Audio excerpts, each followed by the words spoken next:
พบกับข้าวหอมคัตเตอร์แฟมิลี่มื้อนี้ข้าวหอมสิพา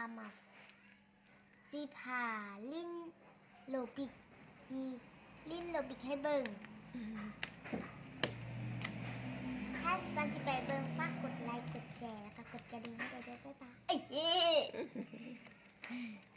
เร็วเลย1 2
3เก่งแล้วครับมื้อหน้าชีพามามื้อหน้าชีซ่อนลิ้นมื้อหน้าชีซ่อนลิ้นโลบิกมื้อนี้นี่กะมาเฮ็ดลิ้นโลบิกให้เบิ่งกะห้าเฮียนมากะบ่เป็นปานใดกะฮักไว้อยู่บ๊ายบาย